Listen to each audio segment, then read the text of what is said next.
سوچئے ایک معصوم لڑکا جسے اس کے اپنے بھائی کنویں میں پھینک دیتے ہیں، وہی لڑکا غلام بنا کر بھیجا جاتا ہے، پھر جھوٹے الزام میں جیل پہنچ جاتا ہے۔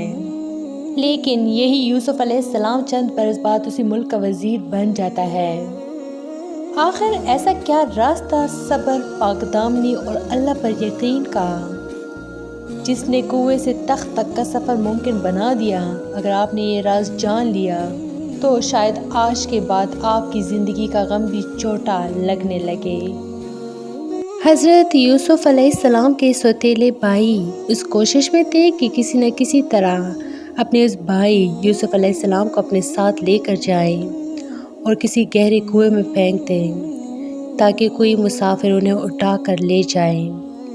ایک دن وہ اپنے والد محترم کے پاس آئے اور اپنی ہمدردی کا یقین دلاتے ہوئے کہنے لگے کہ اے ابا جان، آپ یوسف علیہ السلام کے بارے میں ہم پر اعتبار کریں۔ دنیا میں بھائی سے زیادہ بھائی کا سچا خیر خواہ کون ہو سکتا ہے؟ کل ہم سیر و تفریح کے لیے جا رہے ہیں، آپ یوسف علیہ السلام کو بھی ہمارے ساتھ بھیج دیں تاکہ ہم سب بھائی مل جل کر کھائیں، پئیں اور کھیلیں۔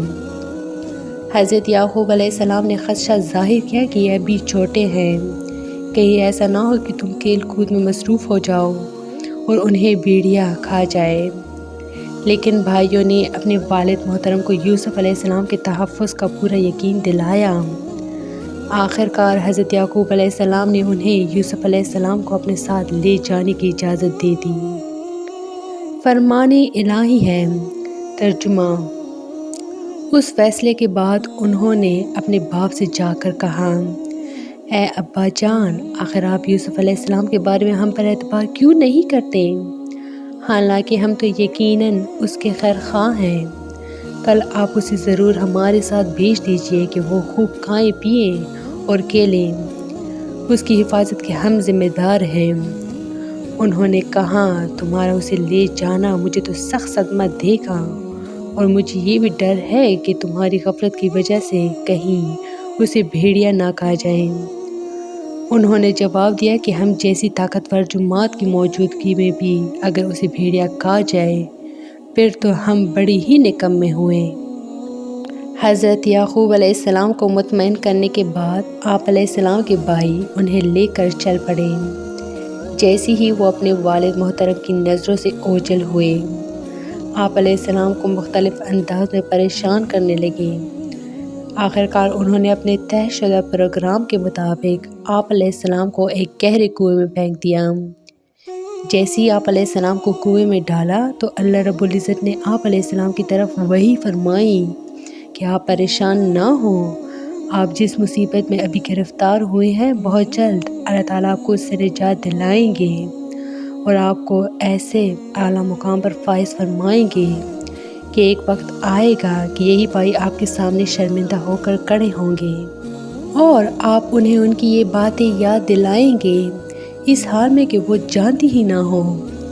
فرمان الہی ہے۔ ترجمہ: اس طرح اصرار کر کے پھر جب وہ بھائی اسے یوسف علیہ السلام کو لے چلے اور سب نے مل کر یہ طے کر لیا کہ اسے غیر آباد گہرے کنویں کے تہہ میں پھینک دیں گے، تو ہم نے یوسف علیہ السلام کی طرف وحی کی کہ یقیناً وہ وقت آئے گا آپ انہیں یعنی کہ اپنے بھائیوں کو اس واقعے کی خبر اس حال میں دیں گے کہ وہ جانتی ہی نہ ہو۔ جب بھائیوں نے حضرت یوسف علیہ السلام کو کپڑے اتار کر کنویں میں پھینک دیا تو انہیں اس بات کی فکر ہوئی کہ ہم اپنے والد محترم کو جا کر کیا جواب دیں گے۔ وہ مختلف بہانے سوچنے لگے۔ آخر یہ طے پایا کہ سب یک زباں ہو کر کہیں گے کہ یوسف علیہ السلام کو بھیڑیا کھا گیا ہے۔ بطور ثبوت انہوں نے ایک بکری کا بچہ ذبح کر کے اس کے خون سے حضرت یوسف علیہ السلام کے کرتے کو آلودہ کیا اور پھر رات کے وقت روتے ہوئے حضرت یعقوب علیہ السلام کے پاس پہنچے اور اپنے طے شدہ منصوبے کے تحت باپ کو مطمئن کرنے کی کوشش کرنے لگے۔ فرمان الہی ہے۔ ترجمہ: اور وہ بھائی عشاء کے وقت اپنے باپ کے پاس روتے ہوئے آئے اور کہنے لگے، اے ابا جان، ہم تو آپس میں دوڑ کا مقابلہ کرنے میں لگ گئے تھے اور ہم نے یوسف علیہ السلام کو اپنے سامان کے پاس چھوڑ دیا تھا۔ بس اسے تو بھیڑیا کھا گیا۔ آپ تو ہماری بات پر یقین نہیں کریں گے اگرچہ ہم بالکل سچی ہی ہو۔ اور وہ یوسف علیہ السلام کی قمیص پر جھوٹا خون لگا کر لائے۔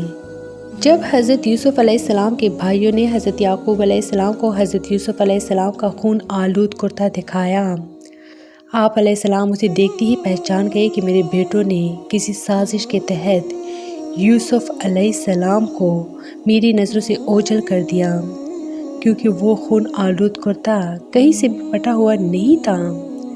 پھر آپ علیہ السلام نے روتے ہوئے کہا کہ اب میں اس صدمے پر صبر کرتا ہوں اور اللہ تعالیٰ سے مدد طلب کرتا ہوں۔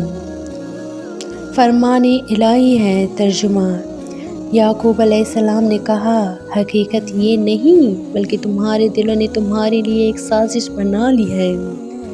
خیر اب تو صبر ہی بہتر ہے اور تمہاری بنائی ہوئی باتوں پر اللہ ہی سے مدد طلب کروں گا۔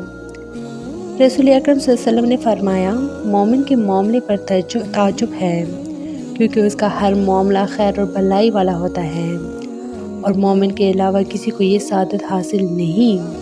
اگر اسے خوشی پہنچتی تو شکر کرتا، یہ اس کے لیے بہتر ہے۔ اگر مصیبت پہنچتی ہے تو صبر کرتا ہے اور یہ بھی اس کے لیے بہتر ہے۔ تو یہ تھی میری آج کی ویڈیو۔ امید کرتی ہوں کہ آپ لوگوں کو بہت اچھی لگی ہوگی۔ مزید حضرت یوسف علیہ السلام کے پارٹس کے لیے میرے چینل کو لائک، شیئر اور سبسکرائب ضرور کریں۔ Stay tuned for more. Thanks for watching.